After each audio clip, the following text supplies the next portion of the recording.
Nearly 39% of the homeless population in the United States are children under the age of 18. Many end up addicted to drugs or pushed into the sex trade. Lori Burns was one of those statistics, but she's turned her life around and is now ready to help others. Lori joins me today to talk about her experiences. Thank you so much for being here. Thanks for having me. Lori, I know that you've had an extremely painful childhood. Can you give us a little about your background? Well, I grew up in an abusive family. My dad was physically abusive on me and sexually abusive on my older sister.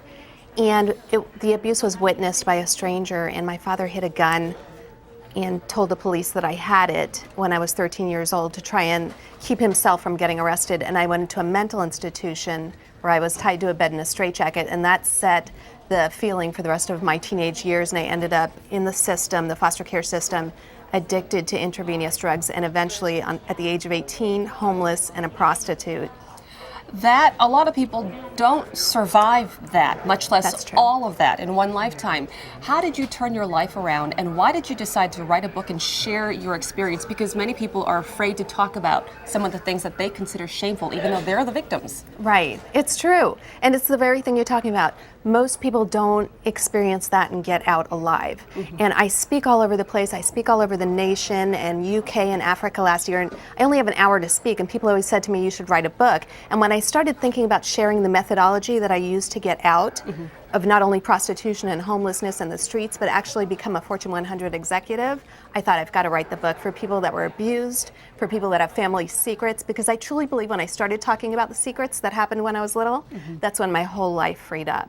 So I wrote the book to help people that are trapped, that are still keeping those secrets from their childhood, that are trapped in their relationships with their significant others, at work. It just affects your whole life when you're carrying that. And sometimes for the rest of your life, if you don't get out. You call the book Punished for Purpose. How did you come up with that title?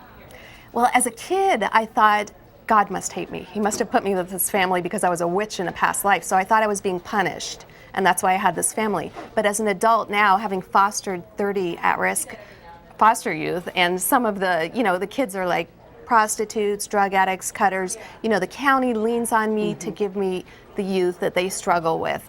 And when I realized that I could use my past to help these children, well, my whole past became an asset, and I'm absolutely grateful for every day of my life.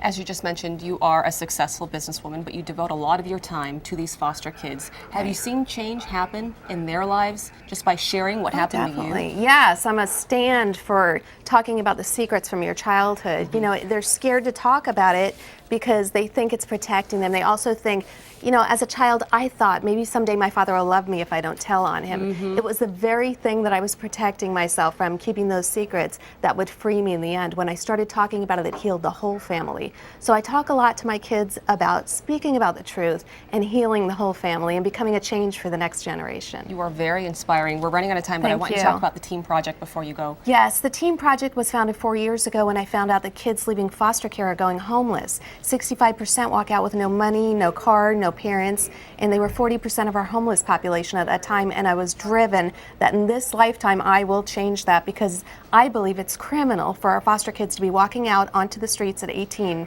with no support.